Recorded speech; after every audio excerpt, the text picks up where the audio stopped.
ndabaramukije mwese abakurikirana ibiganiro binyura kuri uru rubuga rw'injyana mu byiza. Uyu munsi hateguwe ikiganiro cyitwa ingaruka mbi zo kwishingira. Ni ikiganiro nk'uko mubibona mugiye kugezwaho nanjye Ndimurwaho Jean Bosco. Muri iki kiganiro turagaruka muri rusange ku nsanganyamatsiko igira iti ingaruka mbi zo kwishingira. Ni ingaruka zishingira ku kibazo cyo kwibaza tuti ese abantu bari mu ruhererekane rw'imyororokere hanze y'ishyingirwa ryemewe n'amategeko babona uburenganzira bakagize gute? Ese abagabo babyara abana hanze y'ishyingirwa ryemewe n'amategeko babona gute uburenganzira bwo kwitwa ba se b'abana? Abagore babyara abana hanze y'ishyingirwa ryemewe n'amategeko babona gute uburenganzira bwo gufatanya inshingano zo kurera n'abo babyaranye? Abana bavutse hanze y'ishyingirwa ishyingirwa ryemewe n'amategeko babona gute uburenganzira bwo kugira papa na mama no guhabwa ibyo bakeneye mu buzima bwabo nk'abana? Iki kiganiro kiragerageza kugaruka kuri ibyo bibazo harebwa ku buryo butamara y'ibitekerezo zimwe mu mpamvu zaba zituma umuntu, ni ukuvuga umugabo cyangwa umugore, yishora mu mibonano mpuzabitsina hanze y'ishyingirwa ryemewe n'amategeko. Turareba kandi zimwe mu ngaruka mbi ziba ku mugabo, ziba ku mugore ndetse no ku mwana uri muri urwo ruhererekane rutemerwa n'amategeko. Turasoza dutanga ibitekerezo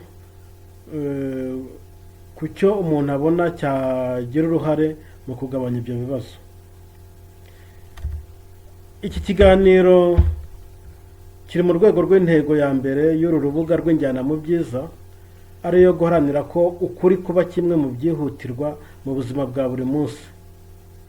Iki kiganiro kiribanda mu kugerageza kugaragaza ko amategeko agena inshingano n'uburenganzira ku babyeyi ndetse no ku bana, ariko ugasanga abari mu ruhererekane rw'ishyingirwa, bari mu ruhererekane rw'imyororokere iri hanze y'ishyingirwa ryemewe n'amategeko, akenshi bakeneye umwihariko mu ishyirwa mu bikorwa ryayo. Ingaruka mbi zo kwishingira.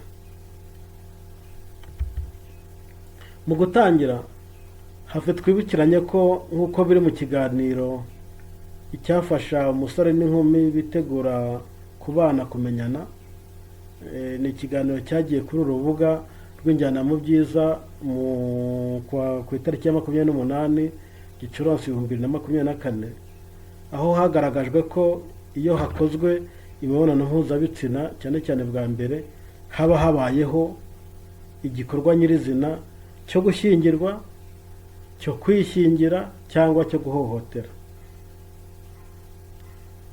Turavuga tuti ni ugushyingirwa iyo mibonano mpuzabitsina ikozwe byemewe ku buryo bwemewe n'umuco n'amategeko akurikizwa mu gihugu. Tukavuga ko nanone ni ukwishingira iyo bikozwe n'umugabo n'umugore bafite imyaka y'ubukure, ariko bakaba batabyemerewe n'umuco n'amategeko akurikizwa mu gihugu. Biba ari ihohotera iyo bikozwe n'umugabo cyangwa umugore cyangwa se bombi kandi bibujijwe n'amategeko. Muri iki kiganiro rero ntabwo turi buvuge kuri byose, ntabwo turi bwinjire muri byose, turavuga gusa ku bijyanye n'ingaruka zishingiye ku mibonano mpuzabitsina hanze y'ugushyingirwa kwemewe n'amategeko ikozwe, iyo mibonano ikaba ikozwe n'umugabo n'umugore bafite imyaka y'ubukure.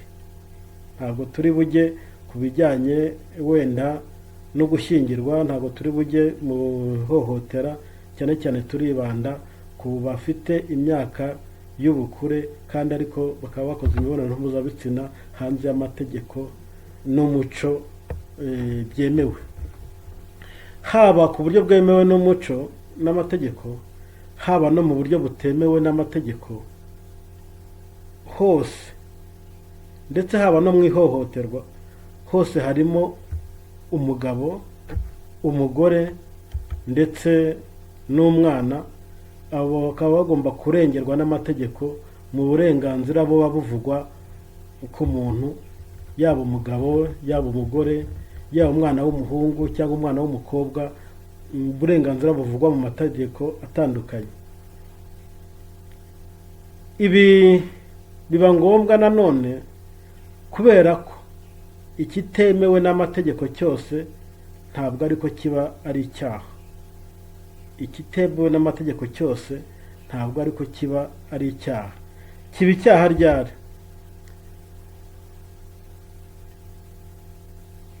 Kuko dusanga hari ibigize ibitemewe n'amategeko ariko bitagize icyaha.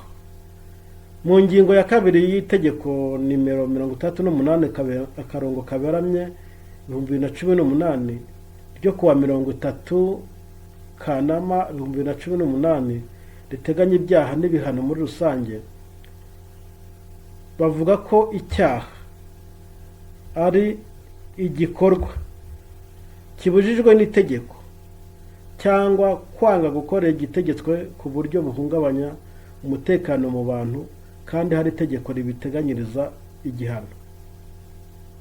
Ni icyaha, ni igikorwa kibujijwe n'itegeko cyangwa se kukaba kwanga gukora igikorwa gitegetswe ku buryo buhungabanya umutekano mu bantu kandi hakaba hari itegeko ribiteganyiriza igihano. Icyo gihe niho cyitwa icyaha.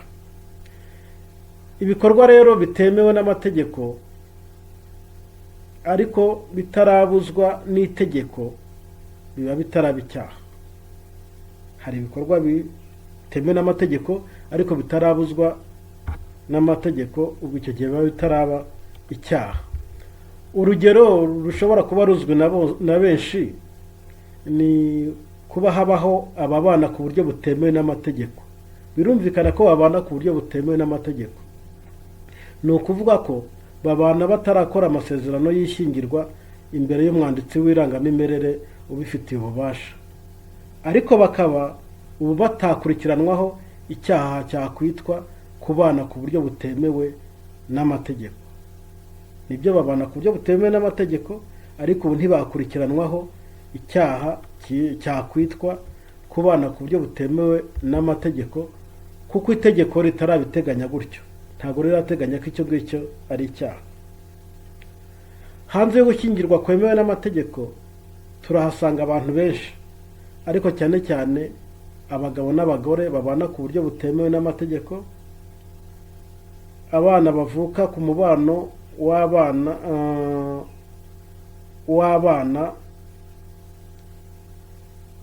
w'ababana ku buryo butemewe n'amategeko. Ni ukuvuga ngo hari ababana ku buryo butemewe n'amategeko, noneho hakabaho noneho n'abana bavuka ku buryo ku babyeyi babana ku buryo butemewe n'amategeko, hakabaho abagabo bashyingiwe ku buryo bwemewe n'amategeko ariko bakaba bakorana imibonano mpuzabitsina n'abandi bagore batari ababo, birumvikana.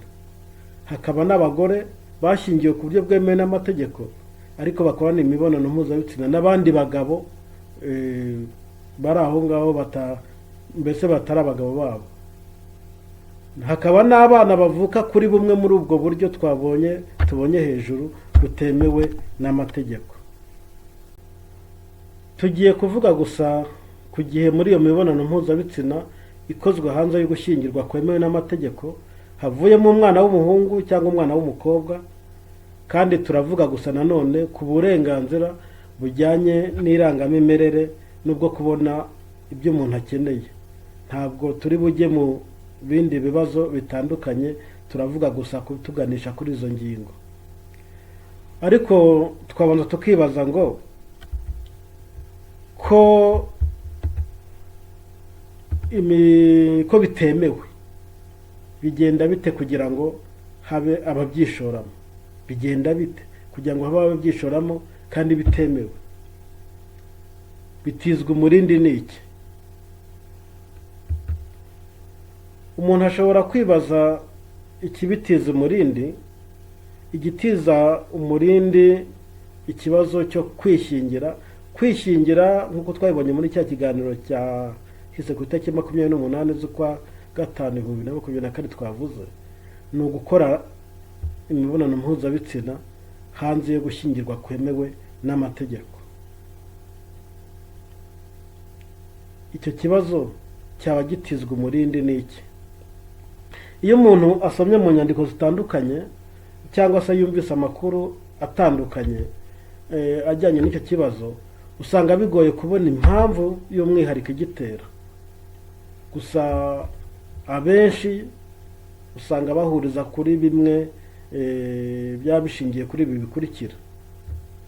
Icya mbere, usanga hari ibishingiye kuri kamere y'umubiri w'umugabo na kamere y'umubiri w'umugore ikururana, ikazamura amarangamutima ajyana ku mibonano mpuzabitsina muri umwe cyangwa se muri bombi.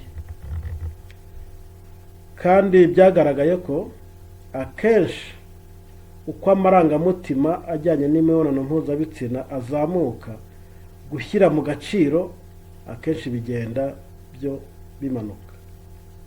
Uko amarangamutima ajyanye n'imibonano mpuzabitsina agenda azamuka, ni nako gushyira mu gaciro akenshi bigenda bigabanuka, bigenda bimanuka. Icyo ni icya mbere.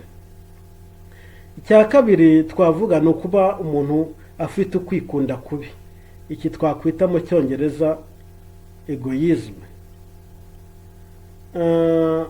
Ni ukuvuga ko atekereza ku byishimo bye ndetse by'akanya gato, ariko ntatekereze uko icyo gikorwa cyangiza ubuzima bwe n'ubw'abandi.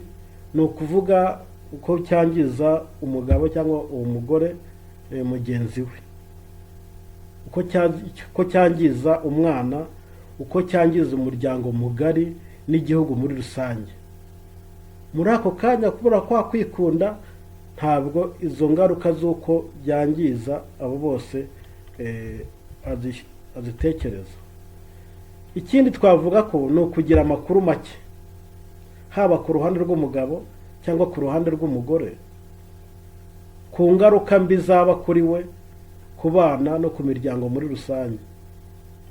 Akaba rwose adatekereza, akaba atarigeze asobanurirwa amakuru muri rusange y'ingaruka zibaho iyo yishoye muri iyo mibonano mpuzabitsina hanze yo gushyingirwa kwemewe n'amategeko. Ikindi twavuga nk'icya kane ni ku guhabwa amakuru anyuranye ashishikariza umuntu kwishora mu mibonano mpuzabitsina hanze yo gushyingirwa kwemewe n'ibindi. Hari ukuba rwose umuntu bitewe n'ibinyamakuru asoma, bitewe n'ibyo yumva cyangwa se amatsinda arimo, ameze nk'ushishikarizwa kwishora mu mibonano mpuzabitsina hanze yo gushyingirwa kwemewe n'amategeko.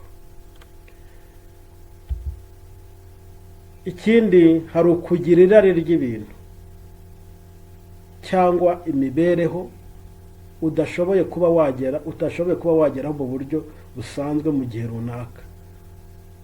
Umuntu akaba afite irari, yifuza kugera kuri ibi, ashaka kugera kuri ibi, nyamara aciye mu nzira zisanzwe cyangwa ziboneye ziri mu mucyo, akaba abona atabigeraho, akaba rero ariho bishobora kumushora muri ya mibonano mpuzabitsina hanze yo gushyingirwa kwemewe n'amategeko. Ni gute uwo murindi wagabanywa? Birumvikana ko haba hari umurindi, haba hari ubwo bushake cyangwa se bimeze gutyo mbese, ariko noneho umuntu yakwibaza ngo byagabanya gute? Hajyamo akantu gatuma ni ibiki byakorwa kugira ngo nibura umurindi ugabanuke. Kugira ngo amarangamutima ajyana mu mibonano mpuzabitsina hanze yo gushyingirwa kwemewe n'amategeko ntarenge gushyira mu bikorwa, ugushyira mu gaciro k'umugabo cyangwa umugore runaka cyangwa bombi, bisaba ko hagira ikiyihagarika mu muvuduko. Naho ubundi iyo abonye urwaho rwose arazamuka akaba yagera kuri ziriya ngorane zose twabonye. Bimwe rero mu byayahagarika twavuga nk'urugero, wenda twavuga nko urwego rw'ubupfura umugabo cyangwa umugore afite bukaba bwamufasha gucunga neza ayo marangamutima. Ni ukuvuga ngo uburere yabahawe, ibyo yahawe byatumye muri rusange azamuka mu bupfura, yaba umugabo cyangwa umugore, ku buryo mbese agira ibyo yubaha n'ibyo atinya n'ibyo yirinda. Icya kabiri twavuga ni ukuba haboneka undi muntu, yaba umugore cyangwa umugabo, yaba umwana w'umuhungu cyangwa umwana w'umukobwa, uhagoboka agatuma ugushyira mu gaciro kwa wa mugabo cyangwa se ugushyira mu gaciro kwa wa mugore gukanguka, kukongera kuzamuka, kubera ko yibukijwe ubugwari burimo muri ibyo bikorwa yaragiye kwishoramo, cyangwa se icy'umuco mwiza cyangwa amategeko biteganya n'ibindi. Hakagoboka umuntu rwose ko ati sigaho cyangwa ibyo urimo ni ibiki, nyaboneka sigaho. Mwene uwo muntu rwose azaza, cyangwa se niyo atagira icyo avuga ariko akamera urogoye ba bandi abo gushyira mu gaciro birimo biragenda bizamuka, nako bimanuka kubera gushaka imibonano mpuzabitsina, aho ngaho azaba agize neza. Aha rero niyo mpamvu ari ngombwa kandi ari inshingano za buri muntu, wabona ko umugabo runaka cyangwa umugore runaka arimo aragana mu mibonano mpuzabitsina hanze yo gushyirirwa kwemewe n'amategeko, akaba yagerageza kuzamura ugushyira mu gaciro kumwe muri bo cyangwa se kwa bombi biramutse bishobotse. Uyu muntu uhagobotse ubonetse kugira ngo afashe bariya bantu, yaba umugabo cyangwa umugore ukora ubuhwituzi, ashobora kutaboneka, cyangwa se yanaboneka ntabonekere igihe, hakaboneka mbese ibintu amazi byarenze inkombe, cyangwa se yanaboneka akanga kwiteranya. Uriya mugabo uriya mugore ni akazi kabo, siniteranyije. Niyo mpamvu nanone hari ibindi byakabayeho. Ikindi cyakabaye nk'icya gatatu, twashyira nko ku mwanya wa gatatu, twavuga ngo kuba hari uburyo, icyo bita mu rurimi rw'icyongereza environment, uburyo butorohereza imyifatire ijyana ku mibonano mpuzabitsina hanze yo gushyingirwa kwemewe n'amategeko. Ibi ngibi twavuga nko kuba ahantu hari urumuri, ni ukuvuga ngo hamurikiye, hari amatara, cyane cyane ahantu hatanga icyuho bakagerageza kuba hari amatara, hari urumuri. Icyo gihe akenshi nta muntu wapfa kuhishora hameze gutyo. Ikindi nko mu mahoteli no mu nzu z'amacumbi n'ibindi, ni ukugira nk'ibitabo byandikwamo abantu barara aho hantu, kuko akenshi iyo umuntu azi ko azaba yanditse ahantu, akenshi agira amakenga y'uko byazamenyekana gutyo, bikaba byatuma yirinda. Ikindi nanone ni uko habaho n'ibindi bintu byose byagira uruhare mu kugabanya icyoho cyakwifashishwa n'iyo myitwarire itari myiza, gikwiriye kwitabwaho. Ikindi twavuga nanone ku rwego rwa kane, kuba hari ibikorwa bizamura imyumvire n'ubumenyi bw'abahungu n'abakobwa, abagabo n'abagore, ku ngaruka mbi z'imibonano mpuzabitsina ikozwe hanze h'ugushyingirwa kwemewe n'amategeko. Abantu rwose bakabikangurirwa, hakajyaho uburyo bwo gukangurira abagabo, gukangurira abagore, urubyiruko mu bitsina byombi, ingaruka mbi z'imyitwarire mibi iganisha ku mibonano mpuzabitsina hanze yo gushyingirwa kwemewe n'amategeko. Ibi ni ngombwa cyane kuko nubwo twabonye ko mu izamuka ry'amarangamutima riba ribangikanye n'impanuka byo gushyira mu gaciro, iyo uwo bireba umuhungu cyangwa umukobwa, umugabo cyangwa umugore yari afite amakuru kandi yarafashe icyemezo cy'uko atakwishora muri izo ngaruka, aba rwose akenshi aba afite amahirwe menshi yo kutemerera ya marangamutima kuzamuka ngo arenge umurongo ntarengwa yafasheho icyemezo. Kuba rwose yarafashe icyemezo, we yararangije gufata icyemezo ati ntibishobora kugenda gutya, nibura bimuha ayo mahirwe. Aya makuru rero yaba umugabo cyangwa umugore yayahabwa muri gahunda z'ibiganiro, inyigisho cyangwa se amahugurwa bigamije kwerekana iki kibazo, byakwandikwa ku byapa, cyane cyane ibyapa byashyirwa ahantu hatandukanye biburira abagabo n'abagore ku ngaruka mbi zihari no guhatirwa n'amategeko kubahiriza inshingano n'uburenganzira, haba ku mugabo, haba no ku mugore, ndetse no ku mwana uri muri urwo ruhererekane rw'imyororokere iri hanze yo gushyingirwa kwemewe n'amategeko. Habaho kandi icya gatanu, gukangurira abashishikariza abantu mu buryo butandukanye kwishora mu mibonano mpuzabitsina kumva ingaruka mbi baba barimo barakururira ababakurikira. Rwose abantu bakabibwirwa nubwo wenda batabyubahiriza, ariko nibura bakabikora babizi. Bafashwa bate rero biyingayinga iby'abandi? Ni ukuvuga ngo abari muri urwo ruhererekane byabaye bisanze bari hanze yo gushyingirwa kwemewe n'amategeko, ariko noneho bafashwa bate biyingayinga iby'abandi? Nubwo tutari bubashe kumarayo icyakorwa mu gufasha abagabo, abagore n'abana bisanze bari hanze yo gushyingirwa kwemewe n'amategeko, turagira icyo tuvuga kuri zimwe mu nshingano z'abisanze babaye hanze, cyangwa se y'abari mbese y'ababaye hanze yo gushyingirwa kwemewe n'amategeko, ndetse no ku burenganzira bw'abana babavutseho. Ubuzima bw'umuntu butangira igihe cy'isamwa, kandi uburenganzira bwe butangira kubahirizwa icyo gihe.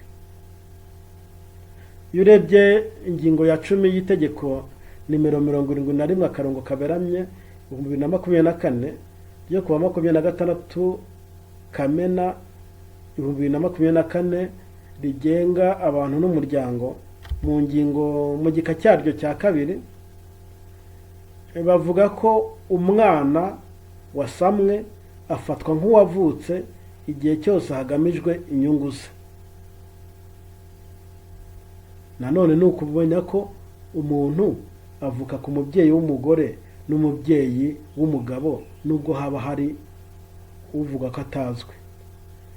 Umwana rero wasamwe hanze yo gushyingirwa kwemewe n'amategeko, usanga abona uburenganzira buteganywa n'amategeko n'ibyo ku rugero rumwe n'urw'abavutse mu ishyirwa mu bikorwa ryemewe n'amategeko, ariko ugasanga hari ibintu bimwe na bimwe bikwiye kwitabwaho, by'umwihariko icyo twakwita mu rurimi rw'icyongereza equity. Ibyo bintu bikaba byakwitabwaho ku buryo bishobora kuba bitarateganywa mu mategeko, kugira ngo nawe agire kuri ibyo byiza ateganyirizwa n'amategeko. Ubwo mu mategeko arabiteganya ku bana bose, ariko noneho uburyo bwo kuyashyira mu bikorwa ugasanga nibwo bukwiriye cya kintu twise mu cyongereza equity. Mu mategeko ajyanye n'iyandikwa mu irangamimerere, umwana uvukiye kwa muganga ahita yandikwa mu bitabo by'irangamimerere. Uvutse hanze y'ishyingirwa ryemewe n'amategeko yandikwa kuri nyina gusa. Se niyo yaba amwemera ntahita yemererwa kumwandikwaho nka se w'umwana. Aha rero umwana nawe ntahabwa amahirwe yo guhita agira ababyeyi bombi mu nyandiko. Kwandikwa kuri se biba bishingira ku bushake bw'umugabo bwo kugana ku mwanditsi w'irangamimerere ubifitiye ububasha kugira ngo abone kwandikwaho umwana yemera kandi ko ari uwe, kandi n'umwana abone kugira se. Hagati aho n'igihe umugabo yaba atarabishaka cyangwa atarabitegekwa, umwana aba yarabyawe n'umugore gusa, kandi birumvikana ko muri rusange ntibishoboka. Mu mategeko umugabo n'umugore bafite inshingano zo gutanga ibyo umwana akeneye mu mibereho ye. Mu rwego rw'imbonezamikurire, umwana aba akeneye iby'ibanze bihagije bimurinda kugwingira kugeza nibura ku myaka 2, nk'uko nanone biteganywa mu bisobanuro by'amagambo mu ngingo ya 2 ya ririya tegeko twabonye hejuru rigenga abantu n'umuryango.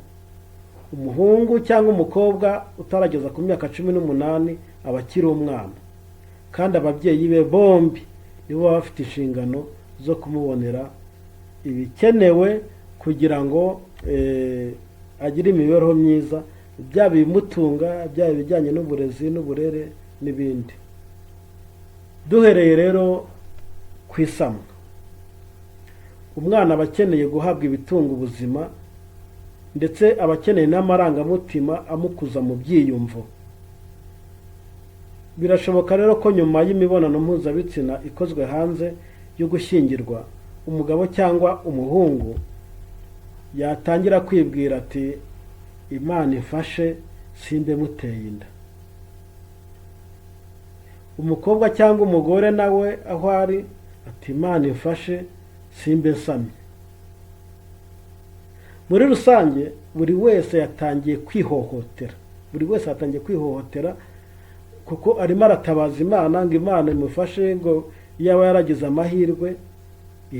Urumva yatangiye kugira ikibazo. Buri wese yatangiye kwihohotera no guhohotera ariko umwana umaze gusama, igihe isamwa ryabayeho. Ibyo ni igihe nta kimenyetso kiragaragaza ko isama ryabayeho. Iyo rero rimaze kugaragara, umukobwa cyangwa umugore atangira urugamba rwo kwibaza uko bigiye kumugendekera. Ubwo guhera ku mukobwa cyangwa umugore wasamye, ku babyeyi, ku nshuti, buri wese ubimenya akaba yavuga ati baba we ndarigushije. Kubera iki? Ni ibikorwa byabaye hanze y'ishyingirwa ryemewe n'amategeko. Umuhungu cyangwa umugabo nawe wagize uruhare nawe akaba yabihakana yivuye inyuma, cyangwa agatonganya uwo mukobwa cyangwa uwo mugore ngo abage yifashe.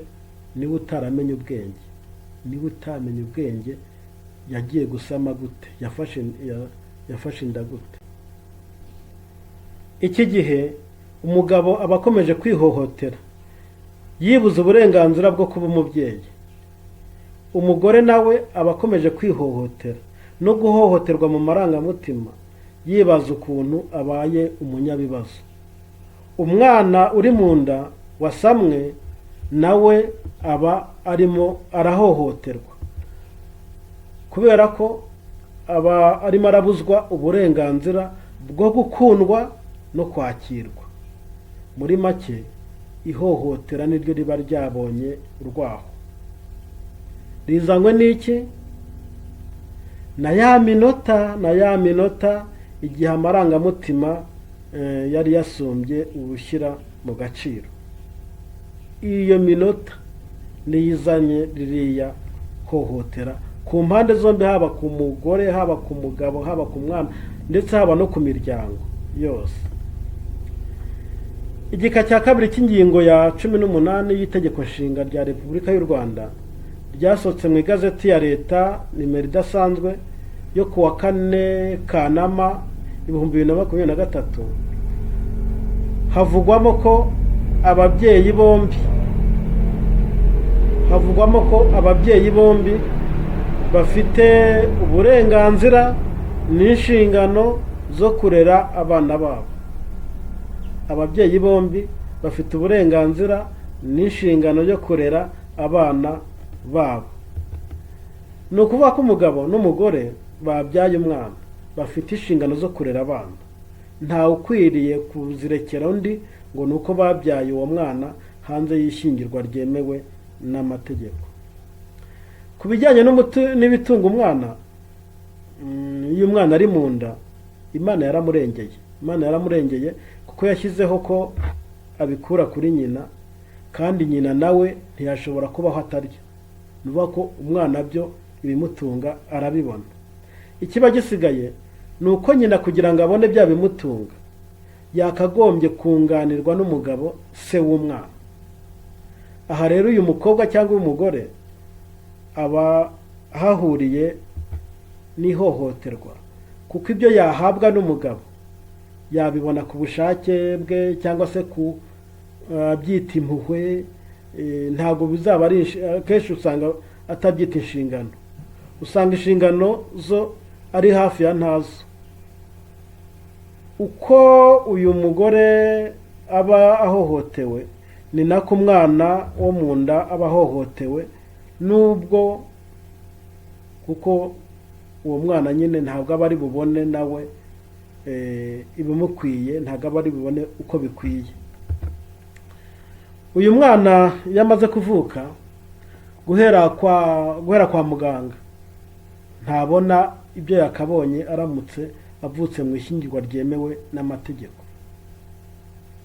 Ingingo ya 91 ya ririya tegeko rigenga abantu n'umuryango ivuga ko iyo umwana avutse ku babyeyi batashyingiranywe yandikwa kuri nyina.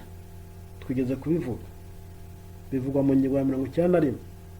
Bivuga ko umwana akivuka atemerewe kwandikwa ku babyeyi be bombi igihe yavutse hanze y'ishyingirwa ryemewe n'amategeko.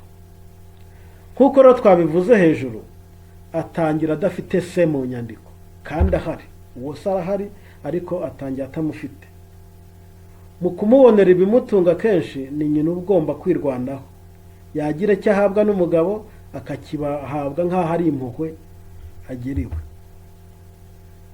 Umwana azagira ikibazo cy'uwo ahamagara bwa mbere papa, kuko umwana kenshi yatangira kuvuga atangira avuga papa. Ubwo rero azagira ikibazo cy'uwo yita papa, kuko azapfa kubyita umugabo wese abonye uri kumwe na nyina, uri hafi ya nyina, niwe azaza yita papa. Uyu mwana arahohotewe kuko amarangamutima ye agize ikibazo no mu gihe cyo gutangira kuvuga. Mu gihe cyo gutangira kuvuga yari kuvuga atangira papa, kandi papa yagombye kuba azwi, none ntabwo azwi. Aratandukanye. Umugabo se w'uyu mwana ashobora kuba aho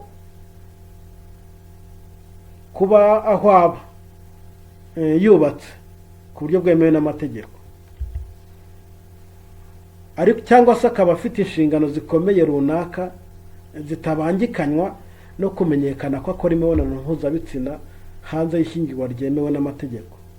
Rwose kubera inshingano afite cyangwa se kubera ko yubatse urugo runaka bikaba bitabangikanywa, azaba ari mu buzima bwo kwihohotera wa mugabo, kuko ntashobora kwemeranywa n'ukuri kuriho kubera inyungu yahita atakaza.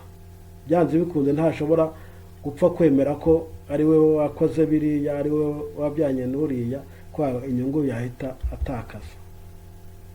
Azabaho kandi ameze nk'uhohotera wa mugore babyaranye, kuko asa n'utemerewe kugaragaza ko babyaranye, kubera ko byafatwa nabi mu myitwarire mbonezabupfura, cyane cyane bitewe n'uwo ari we. Azabaho asa n'ukorera ihohotera wa mwana wavutse, kuko niyo yabona afite ubushobozi, niyo uyu mubyeyi w'umugabo yaba afite ubushobozi bwo gukemura ibibazo wa mwana afite, ashobora kubura urwego abikemuramo. None se azabikemura nk'umugiraneza, azabikemura nk'inshuti y'umuryango, azabikemura nkande? kuko ntabwo yemerewe kwigaragaza ko ari se w'umwana. Uko byagenda kose bizagorana ko abikemura nk'umubyeyi we, buri gihe ashobora no kubyihunza. Wa mwana wavutse hanze y'ishyingirwa ryemewe n'amategeko azahura n'ihohoterwa ryo ku marangamutima igihe cyose azajya abazwa amazina y'ababyeyi bombi. Igihe azajya agira ibyo akenera akabigeza kuri nyina gusa, azaba abangamiwe byanze bikunze.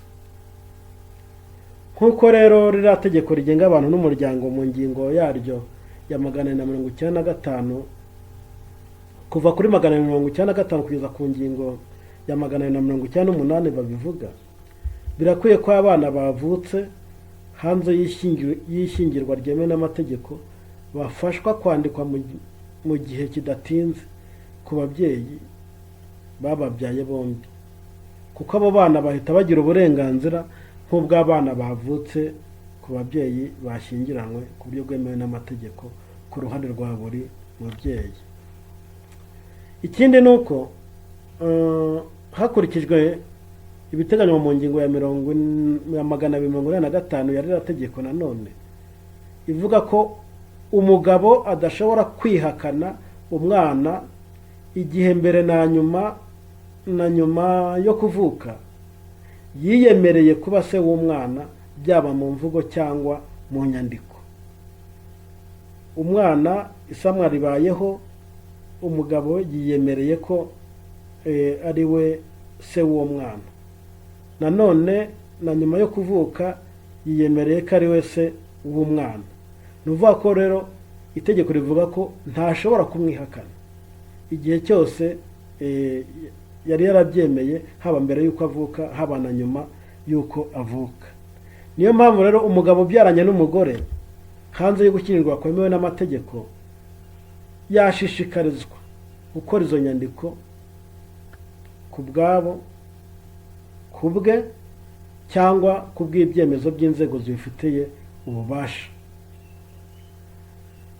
Mu gusoza nagira nti muri rusange kwishora mu mibonano mpuzabitsina hanze y'ishyingirwa ryemewe n'amategeko ni ukwikunda kubi gukabije, si ubupfura, ni ugushyira abandi mu bibazo by'igihe kirekire kandi ubiguranye mu gushimisha amarangamutima by'iminota mike. Nubwo rero iyo byabayeho bigira ingaruka mbi kuri buri wese, haba ku bakoze icyo gikorwa, umwana ukivukamo, imiryango n'inzego za leta zikemura ibibazo bitandukanye, mbona hari icyakorwa kugira ngo uburenganzira bwa buri wese bwitabweho. Nk'umwanzuro rero